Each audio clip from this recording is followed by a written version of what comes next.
Bien. Bien, entonces les decía, teníamos un escenario en el cual no teníamos sistema operativo. Entonces, ¿qué implicaba esto? Un mayor gasto de tiempo de programación, aumento de las dificultades. ¿De por qué va a ser más difícil? Porque, o sea, mi programa tiene que hacer todo prácticamente, ¿no? Sí, entonces tengo que, aparte de pensar, digamos, en la lógica del negocio que yo estoy queriendo programar, tengo que pensar en el acceso y a interacción con el sistema computacional. ¿Ya? Y principalmente es que uno va a tener que preocuparse por los detalles de hardware. ¿Sí? Incluso esto del escenario de uno o un escenario similar, no me refiero a un escenario donde no existe sistema operativo, pero donde el sistema operativo, digamos, no tiene muchas funcionalidades, también te genera estos mismos falencias, ¿no? Gastas más tiempo en programación, se te hace más difícil y te tienes que preocupar por muchos detalles, ¿no? Sí. Recuerdo alguna vez esta como experiencia de algunos amigos que conocí cuando interactuaron hicieron programación bajo el sistema operativo de BlackBerry. Y renegaban, me acuerdo que decían, aquí no está nada, aquí no hay nada hecho, todo tienes que hacer. Tienes que hacer tu propia función de parsing, tienes que hacer tu función para conectarte a la red. Nada puedes utilizar. Entonces, no es un escenario, digamos, donde no existe un sistema operativo, pero el sistema operativo no te ofrece muchas funcionalidades, ¿no? Iremos al otro escenario. El escenario cuando tiene sistema operativo, ¿ya? Y bueno, haciendo un gráfico rápido de esto, es similar al otro, solo que vamos a hacerlo así.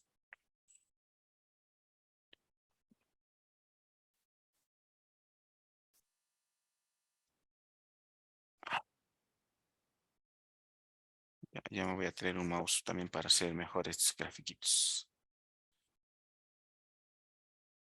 Entonces aquí tenemos el hardware. Aquí tenemos el programa. Y aquí está el sistema operativo al medio. ¿Cuál es la idea de esto? Es que mi programa ya no va a interactuar con el hardware directamente, sino con el sistema operativo. Y es el sistema operativo el que se va a encargar de gestionar toda la parte de hardware. O sea, en esencia, es básicamente, esa es la gran ventaja de utilizar sistemas operativos, ¿no? ¿Sí? Es decir, en un escenario anterior, mi programa tenía que tener las rutinas, las funciones, procedimientos que puedan interactuar con la parte del sistema computacional. En este caso, es el sistema operativo, es el que interactúa con el sistema computacional. Me refiero al procesador, a la memoria, al disco y demás, ¿no? Entonces, el programa lo único que se va a comunicar es, el sistema operativo me va a ofrecer una serie de funciones, ¿no? ¿Sí? Lo que se conoce como API, actualmente ya se conoce como API. Antes se usaba el término de Source Development Kit, SDK, ¿no? Se conoce con ese término, pero ahora se ha popularizado como API, ¿no? La, la interfaz de programación, ¿no? Sí, entonces el sistema operativo, dependiendo de cuál sistema operativo es, me va a ofrecer una API y el programa es el que va a acceder, ahí va a llamar a esas funciones y el sistema operativo se encarga del resto. Entonces, ese es en esencia el escenario con sistema operativo. ¿Ya? Voy a borrarlo. Sí, puedo borrar, ¿no? Bien. Entonces, estamos en la parte teórica. Eh, sí, entonces, esto que dibujamos hace un momento, que ya lo borramos, tiene más sentido, ¿sí?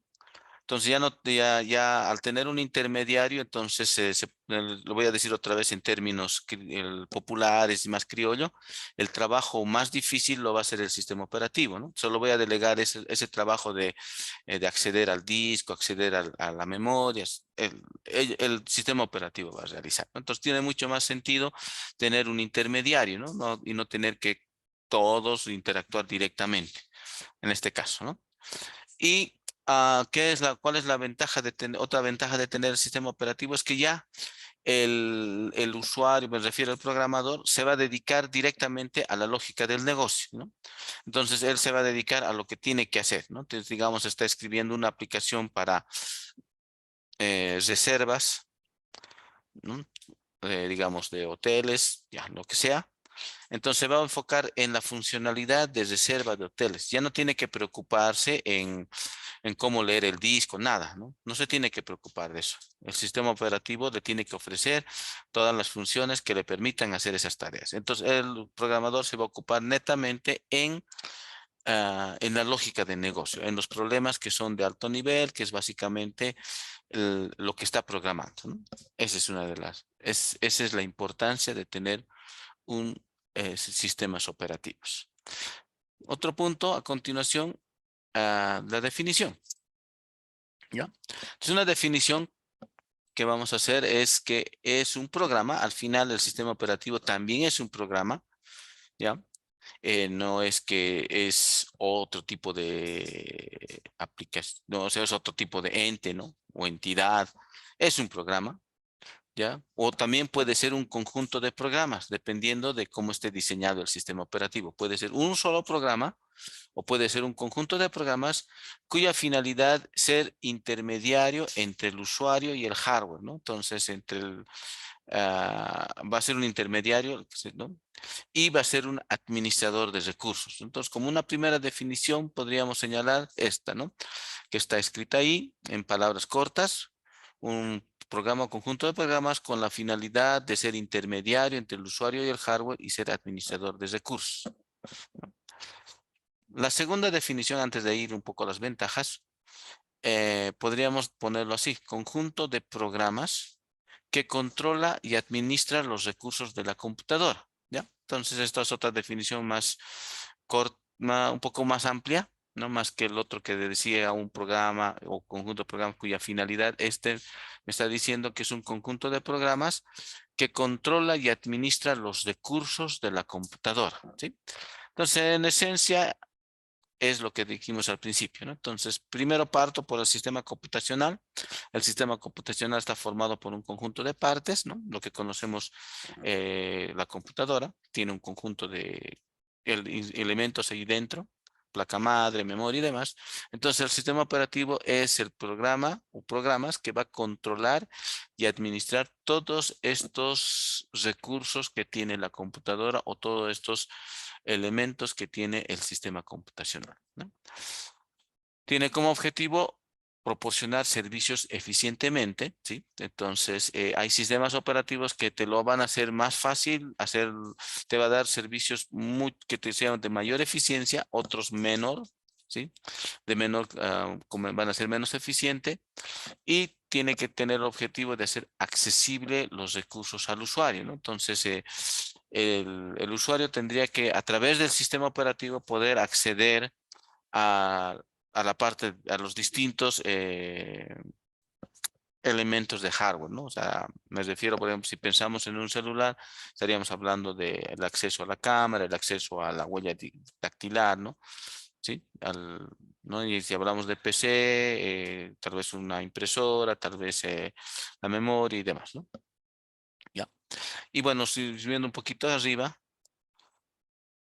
ya, una de las ventajas también de tener el sistema operativo es el uso eficiente y controlado de los componentes de hardware y también el tema del uso compartido y protegido de distintos componentes de hardware y software, ¿no? Sí.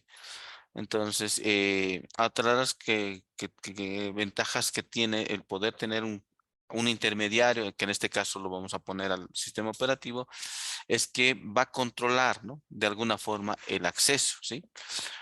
Por mucho que tengamos una supercomputadora o una computadora de altas prestaciones, tiene un límite, ¿sí? Por lo menos en nuestro caso y en lo que la mayoría tenemos es un solo procesador. Entonces eso implica que el sistema operativo tiene que gestionar ese recurso de tal forma de que, como es uno solo, entonces no todos podrían utilizar al mismo tiempo, entonces tiene que de alguna forma gestionar, ¿no? Aparte de eso, tenemos limitación, por ejemplo, de conexiones USB, por ejemplo. Entonces, el sistema operativo tiene que encargarse de gestionar y hacer un uso eficiente y controlado, ¿no? ¿Sí? Y el tema de protección, uso compartido, seguridad también es parte del sistema operativo, ¿no? De las funciones y como ventaja principal. Yendo específicamente a las funciones, Diremos que ya dijimos la palabra de interfaz usuario y hardware, esa es su función, tiene que ser tiene que ser justamente el intermediario entre el hardware y el programa, ¿no? Ah, debería ser amigable para el usuario, ¿sí? En este caso, digamos, aquí podemos un poquito hablar ya de la realidad actual, que tenemos sistemas operativos que son mucho más amigables al usuario, ¿no? Caso, por ejemplo, de Mac, ¿no? Que es realmente, en términos gráficos, no tiene comparación. El mismo Windows que te facilita mucho la vida, ¿sí? Entonces tienes autocompletar, tienes el Wizard y tienes un montón de cosas que tiene ahí que te ayudan bastante, ¿no? Lo hace más amigable, ¿ya? ¿Sí? Sin embargo, son también no porque un sistema operativo no sea tan amigable, significa que sea malo, ¿no? De hecho, por ejemplo, si hablamos de Unix y las variantes de Unix, eh, hasta lo que les decía también en el primer día de laboratorio que tuvimos, ¿no? Que se acostumbraran al uso de la consola, ¿no? Que obviamente eso ya es solo teclado y usar las funciones básicas de teclado, ¿no? Y es un color bicromático, o la mayor parte del tiempo blanco sobre negro o tal vez negro sobre blanco. Entonces creo que era, bueno, uno lo ve eso y dice que para nada amigable, ¿no? Pero eso no le quita, digamos, en el caso específico de Unix y Linux, el potencial que tiene como sistema operativo, ¿sí? ¿No? Se desea que sí, el sistema operativo sea amigable, sin embargo, en el caso de Unix no es muy determinante esto, ¿no? Para su uso extendido que tiene actual. Algo que sí es el tema de permitir trabajar con datos compartidos, ¿no? Y es lo que actualmente ya la mayoría de los sistemas operativos te permite hacer esto, ¿no? Tener lo que conocemos como multiusuario, ¿sí? Linux desde sus inicios fue multiusuario. Windows desde sus inicios no era multiusuario, ¿no? Hasta Windows 95 hace años que tal vez ustedes quizá eran niños todavía, no sé en qué edad estarían en ese entonces. Era monusuario, DOS monusuario. Ha empezado multiusuario ya a partir de su versión Windows NT, Windows 2000, todas su familia de servidores y ya digamos las últimas versiones sí te permiten, ¿no? ¿Ya? Mac, en el caso de Mac, Mac como está basado en Unix, entonces sí te permite manejar múltiples usuarios, entonces sí ha sido en esencia multiusuario. ¿Ya? Otra de las funciones es que tiene que controlar el exceso de los usuarios a los recursos compartidos, lo que dijimos hace un momento, seguridad y privacidad, ¿no? Hay sistemas más seguros y más privados, ¿sí? Otra vez aquí, digamos, que tiene buen puntaje y desde tiempos antiguos es Unix, ¿no? Y los variantes de Unix, ¿sí? Entonces, de hecho, Mac, por si acaso, si revisan también la historia de Mac, su pasado, su antepasado es Unix, ¿no? Está basado en una versión de Unix. Y en el caso de Windows, hago la misma referencia. Windows 95 era bastante inseguro, no había privacidad. Tú podías, aparentemente creabas usuarios, pero tú podías entrar y abrir los archivos del otro usuario sin problema, ¿no? En cambio, en un sistema operativo tipo Unix, ya sea Mac o Linux, no es así, ¿no? Entonces, cada cuenta de trabajo es personal, se maneja permisos, ¿no? Permisos de quienes pueden leer, quienes pueden escribir, entonces todos esos detalles ya están contemplados desde tiempos atrás, ¿no? No es que recientemente lo han hecho, ¿no? Entonces, cuando se ha concebido como sistema operativo, se ha pensado en esta funcionalidad de seguridad y privacidad, ¿no? Windows obviamente ya los tiene ahora actualmente desde que está NTFS como sistema de archivos, ya es posible tener seguridad y privacidad, ¿no? Entonces, es decir, puedo tener multiusuarios y cada usuario tiene su carpeta de trabajo que es privado y que no es accesible para el otro usuario, ¿no? Ahora sí es posible, ¿no? En las últimas versiones de Windows. En tema de operaciones de entrada-salida eficientes, casi todos los sistemas operativos te dan esta funcionalidad y esto quizá tal vez no tanto como función del sistema operativo, pero sí es posible, ¿no? El establecer el sistema operativo en caso de errores, ¿no? Esa funcionalidad está más presente en los dispositivos móviles, ¿no? ¿Sí? En el caso de Android, creo que tienes una combinación de teclas que te permiten restablecer a fábrica, ¿no? Es decir, se establece la copia del sistema operativo y sigue, ¿no? Ahora, en equipos como, bueno, en el caso del HP, cuando la compré, tenía igual, ¿no? La opcióncita, tenía una partición que me permitía restablecer a el sistema operativo, ¿no?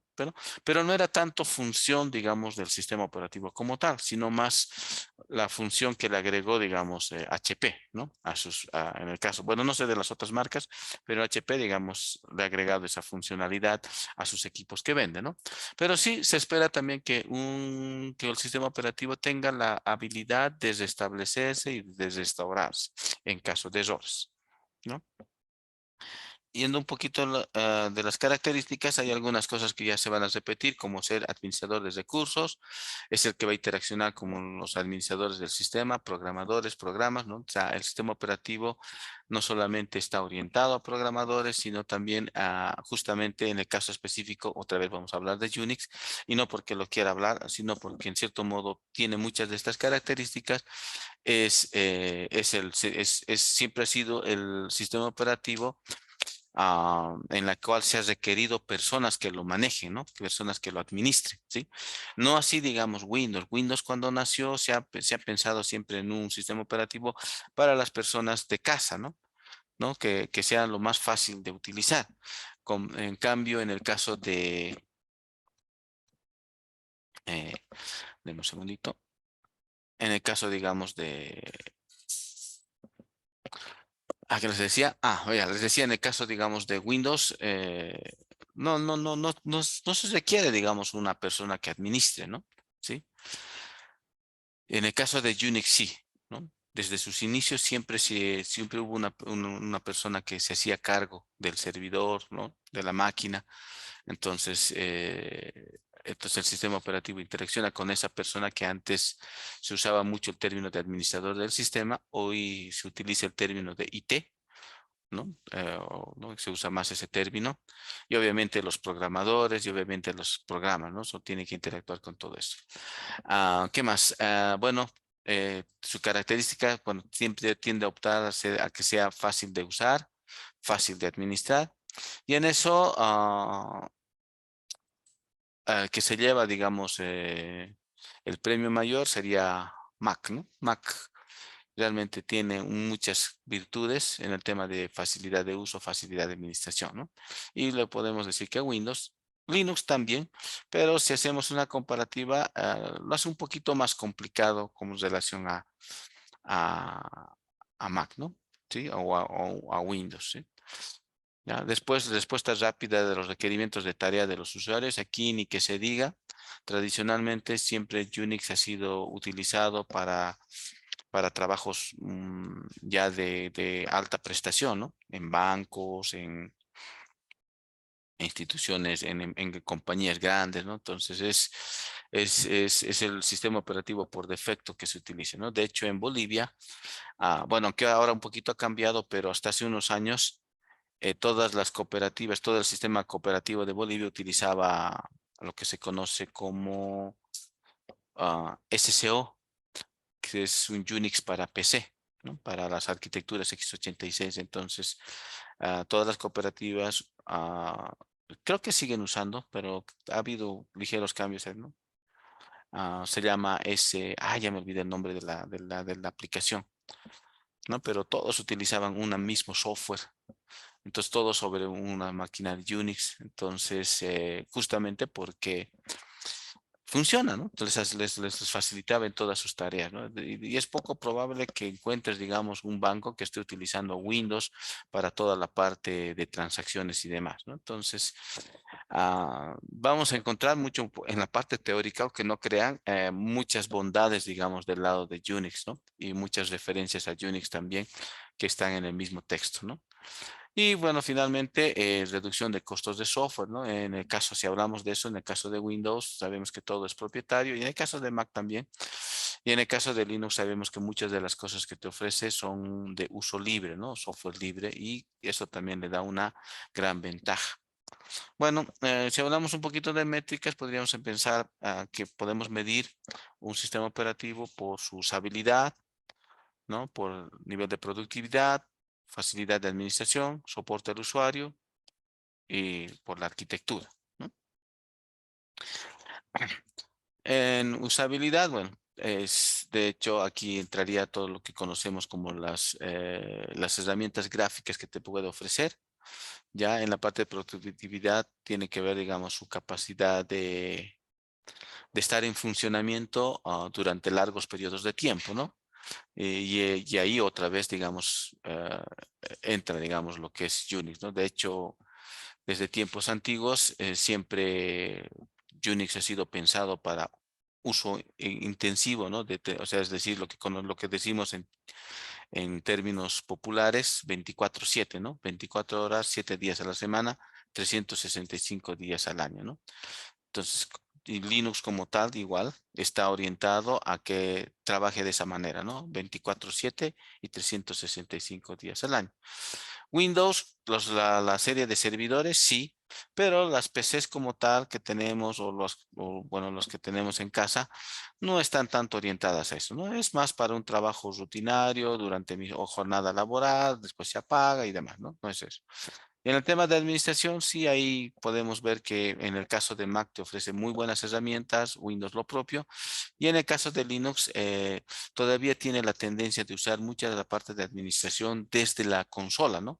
Que no es malo, por cierto, pero todavía mantiene la administración haciendo uso de teclado, del cursor y, bueno, de forma un poquito primitiva, pero que sigue siendo de amplio uso, ¿no? Y en cuanto a soporte al usuario, bueno, al ser propietario, Windows sí o sí te tiene que ofrecer, ¿no? Ya que estás pagando, entonces te tiene que dar el mejor soporte posible, ¿no? Y en cuanto a arquitectura, bueno, en la arquitectura, tal vez algo que ha ayudado o ha hecho crecer mucho a los sistemas operativos es justamente volcarse a la arquitectura se ha vuelto popular, que es la x86, ¿no? La arquitectura x86 es la que la mayoría de las PCs en el mundo, o sea, en los hogares tienen, ¿no? Sí, hay otras arquitecturas como la RISC y Spark que no son de uso, digamos, me refiero en casas, en hogares, en familias, ¿no? Entonces, lo que la mayoría adquiere desde el punto de vista de la parte de física es arquitectura x86. De hecho, en el caso de Mac tiene su versión para arquitectura x86. Dejó de lado hace tiempo atrás, o por lo menos hasta hace unos años atrás, solamente la arquitectura que por defecto que usaba era la PowerPC. Después han cambiado x86, ¿no? Y bueno, obviamente Linux también la razón por la cual ha existido y ha nacido es justamente porque se quería tener un sistema operativo con todas las características de Unix que corra en una arquitectura x86, ¿no? Entonces, al final, por lo menos estos tres sistemas operativos, Unix, Windows, Mac, están, digamos, presentes en las arquitecturas más populares del mercado, ¿no? Como es la x86. Y bueno, aquí tal vez la diferencia marcarían los dispositivos móviles que ya están, especialmente en el caso de Android, que está utilizando una arquitectura ARM. Bueno, rápidamente vamos a hablar un poquito de la historia. Eso lo pueden leer también en el texto. Lo vamos a leer rápidamente, ¿no? Entonces, la primera generación, incluso tal vez mucho de esto quizá lo vieron más antes, en sus primeros meses o tal vez hasta en colegio, pero bueno, siendo una lectura rápida, tenemos una generación donde las computadoras eran de válvulas, no había sistema operativo, lo que hablamos en el escenario de que no existía, es decir, todo había que hacerlo a mano, ¿sí? Todo había que es lo que dijimos hace un momento, ¿no? Al final el programa, aparte de la funcionalidad del programa, tenía que interactuar con el hardware, ¿no? Y se utilizaba lo que es el lenguaje de máquina, ¿no? ¿Ya? Eh, la segunda generación, hay una evolución haciendo uso del... Hay un, creo, un mensaje. Ya. Seguimos. Entonces, el uso del transistor, que ha reemplazado la válvula, se ha empezado a hablar de los primeros lenguajes de programación como Fortran, Assembly, ya empieza en la segunda generación, entra en escena el sistema operativo. Sí, estamos hablando del año 55 al 65 y empezamos a hablar de lo que es procesamiento por lotes, ¿no? Que es el concepto de agarrar una masa de trabajos, pasarla a otro, ¿no? O sea, todo un bloque, pasar, es como lo que se conoce como producción, ¿no? En una fábrica. Todas las botellas pasan primero a ser tapadas, después a ser embalsadas, ¿no? Esa es la idea de procesamiento por lotes. Ya se empieza a hablar, digamos, de cómo hacer ese tipo de trabajo, pero volcado, digamos, en el área computacional, ¿no? La tercera generación, del 65 al 80, ya aquí es donde aparece Unix, ¿no? El año 69, ¿sí? Entonces, por eso les decía también el día martes, ¿no? Es muchas de las cosas que ustedes van a ver o van a memorizar de Unix, si es que es para algunos de ustedes la primera vez, data desde el año 69, ¿no? El LS, por ejemplo, es desde esa época, ¿no? O sea, el usar las opciones, todo se sigue manejando igualito como manejaban en el 69, 70, igual se maneja hasta el día de hoy. Hay muchas cosas de lo que en las distribuciones de Linux como paquetes se conoce como core utils, ¿no? Así se conoce, es decir, los programas esenciales de Unix. Esos mismos programas, la mayoría de ellos estaban presentes ya allá por el 69, ¿no? ¿Sí? Y aquí en la tercera generación es cuando se empieza a hablar de multiprogramación, ¿sí? Es decir, ah, empezamos ya lo que es justamente hablamos ya de lo que es la teoría de sistemas operativos, ¿no? De múltiples procesos, múltiples programas corriendo al mismo tiempo, ¿no? Y bueno, y en términos físicos, el circuito integrado que aparece en ese rango de fechas y que hasta el día de hoy sigue siendo de ampliamente uso amplio, ¿no? ¿Ya? Pero bueno, lo que tal vez como cultura general, ¿no? Es entender que es en la tercera generación que aparece Unix como tal, ¿ya? Y que hasta el día de hoy sigue vivo, ¿no? No es de las tecnologías que aparecen. Si bien es cierto, el Unix puro no existe, porque ha habido varias ramas, pero la esencia todavía está, ¿no? Es como que, es como el árbol genealógico de muchos de ustedes, ¿no? Tú tienes los genes de toda tu familia, ¿no? Y mezclado tal vez un poquito con los genes, digamos, de tu lado de tu papá, del lado de tu mamá, ¿no? Algo similar. Entonces, si ustedes, pues, manera, digamos, de curiosear, pueden buscar en Google historia del sistema operativo Unix y vas a ver cómo se ha ido ramificando, ¿no? O sea, cómo ha ido teniendo ramas. Y vas a encontrar que de una de esas ramas sale Mac, de otra de las ramas sale Linux, ¿no?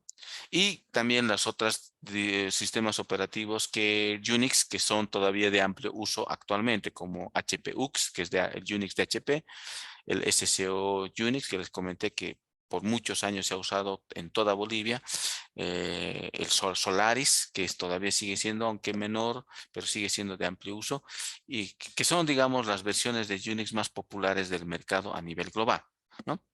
Sin embargo, actualmente creo que ya prácticamente el que está tomando bastante a nivel, bueno, si hablamos de Unix en específico o sistemas operativos tipo Unix, prácticamente ya casi nadie habla de HP UX ni de Solaris, ¿no? Todo es Linux o Mac, ¿ya? Yéndonos un poco más abajo, la cuarta generación, eh, si seguimos con circuitos integrados a nivel físico, pero a alta escala, o sea, es decir, cada vez más pequeños, y aparecemos los otros sistemas operativos como el DOS y Windows, ¿no? Justamente aparece la versión Windows 3.11, ¿ya? Ahí. Y bueno, y aquí es donde aparecen las computadoras personales, ¿no? Lo que conocemos, lo que ahora prácticamente es la arquitectura que todos los hogares tienen, ¿no? Que es la arquitectura x86.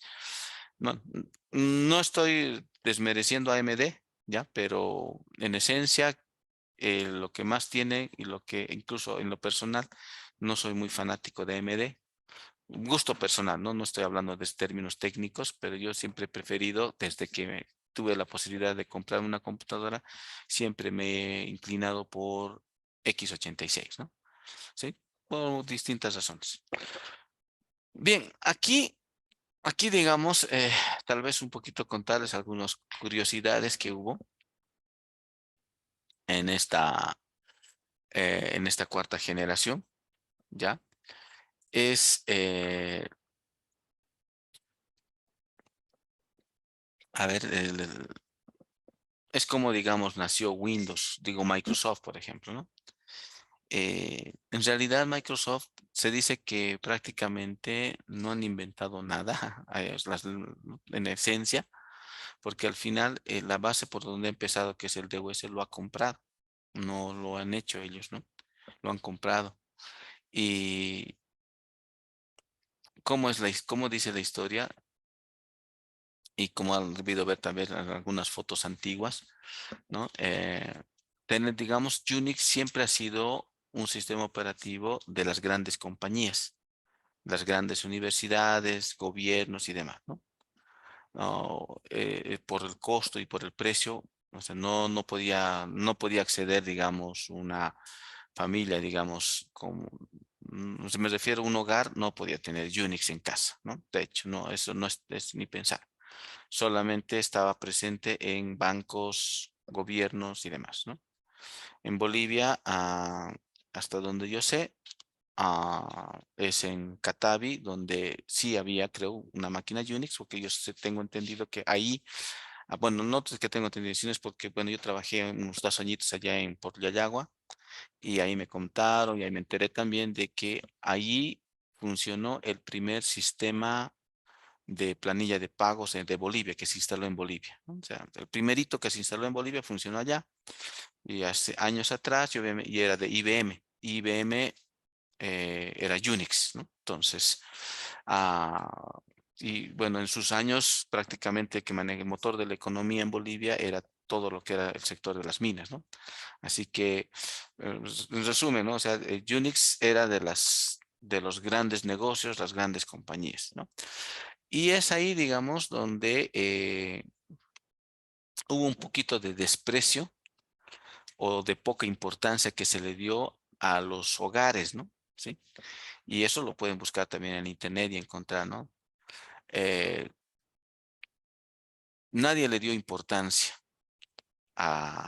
digamos, a que en una PC x86, que un hogar promedio lo pueda comprar, tengan un sistema operativo. O sea, no era del interés, ¿ya? De las grandes compañías de ese entonces como IBM y demás, ¿sí? Y justamente ahí es donde radica el éxito de Microsoft, ¿sí? Según si la memoria no me falla, fue que, bueno, hace tiempo que lo leí, el creador de DOS le ofreció a IBM. IBM los rechazó. Y después le ofreció a Microsoft, a Bill Gates en este caso, y Bill Gates se lo compró en $50,000, algo así. En ese entonces segura, no, ni creo que ni 50,000, creo que era algo de $5,000, no era mucho. Pero es a partir de DOS que Microsoft ha construido su imperio. Ahorita, si ustedes ven las empresas tecnológicas más grandes del mundo, están Apple y Microsoft, ¿no? Disputándose el primer lugar, ¿no? ¿Sí? Entonces, y ahí justamente lo hago mención eso porque es interesante un poquito esto de historia, ¿no? El hecho de que Microsoft ha pensado en los hogares promedio, en tener un sistema operativo para las PCs que las personas podían comprar, ¿ya? Y ha sido el gran error de las grandes compañías de aquel entonces en solamente pensar en las empresas grandes y no pensar en el ciudadano común, ¿sí?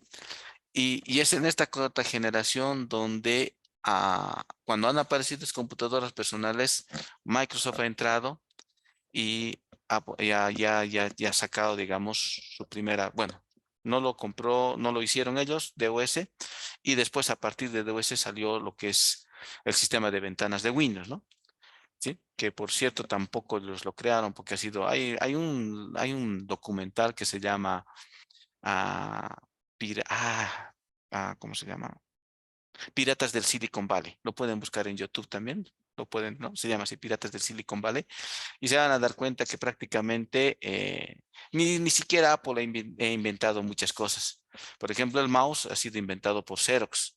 No ha sido inventado por Steve Jobs, ¿no? Entonces ha habido mucho de piratería, ¿no? Por detrás.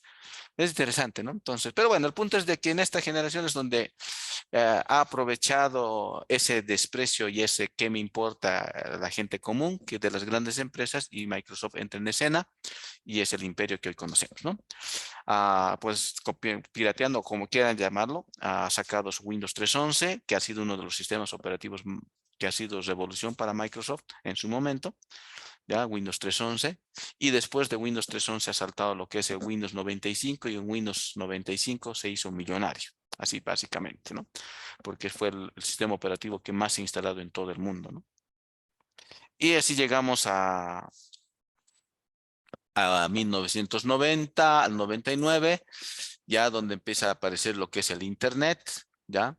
Aquí hablamos del protocolo TCP/IP, hablamos de lo que es cliente-servidor, y aquí empieza el año 97 más o menos, los primeros sistemas operativos para dispositivos móviles, ¿no? Antes lo conocíamos como Palmos, ya no existe como tal, ¿no? Pero si revisas fotitos de Palmos en internet, te vas a fijar que se parece a una tablet, ¿ya? Entonces, y bueno, llegamos a la quinta generación, ¿ya? Bueno, en el texto, en el libro de Tenenbaum, solamente está explicando hasta ahí. Mm, yo lo pondría, digamos, ya una generación actual, al presente, donde ya tenemos los sistemas operativos móviles, ¿no? Sí. Entonces le puse las fechas. Android nació el 2003, iOS el 2007, BlackBerry, que es el primero, 99, ¿no? Ahora hay otros, ¿no? Como por ejemplo los que había de nuestros viejos Nokias, que tal vez ustedes nunca han utilizado, el Symbian OS, que no tengo las fechas de cuándo nació, ¿no? Quizá tal vez fue antes, no estoy muy seguro, pero si hablamos, digamos, de sistemas operativos, o sea, me refiero a lo que conocemos ahora como smartphone, podría yo señalar aquí a BlackBerry, ¿sí? Que fue, digamos, el antepasado, el primero que nació, digamos, y que el primero que sacó un teléfono inteligente, BlackBerry, ¿no? Ha tenido muy buena aceptación en el mercado, especialmente en el mercado americano. A Bolivia entró un poco tarde, pero no duró mucho tiempo, ¿ya? Y el que tal vez me atrevo a decir que le dio mucha vida a BlackBerry como sistema operativo fue el gobierno de Estados Unidos, porque el gobierno de Estados Unidos lo utilizó. De hecho, hay una foto de Obama con BlackBerry, ¿no? Por mucho tiempo, el servicio secreto de Estados Unidos ha utilizado como digamos, como herramienta o sea, como herramienta oficial para el gobierno de Estados Unidos, BlackBerry, ¿no? ¿Sí? Y ya está la foto icónica ahí de Obama con su BlackBerry, ¿no? Pero en la práctica pasó a la historia. Prácticamente creo que yo no me compraría ninguna BlackBerry ni de broma, a menos que sea nostálgico del teclado QWERTY que le llaman, a menos que sea nostálgico de eso, pero aún así no. Yo he manejado BlackBerry en tema laboral y no se iguala para nada. O sea, si es, no, realmente han perdido mucho en el mercado ellos, ¿no? O sea, han cedido terreno bastante. Y ni que se diga de Android y iOS, que es lo que todos ustedes utilizan actualmente y es nuestro presente actual, ¿no? Es nuestro presente. Y bueno, esa es la historia. Así empezó todo y llegamos hasta nuestros tiempos. ¿Ya? Bien, a ver qué más, qué hora es, veremos, pondremos un momentito pausa a la grabación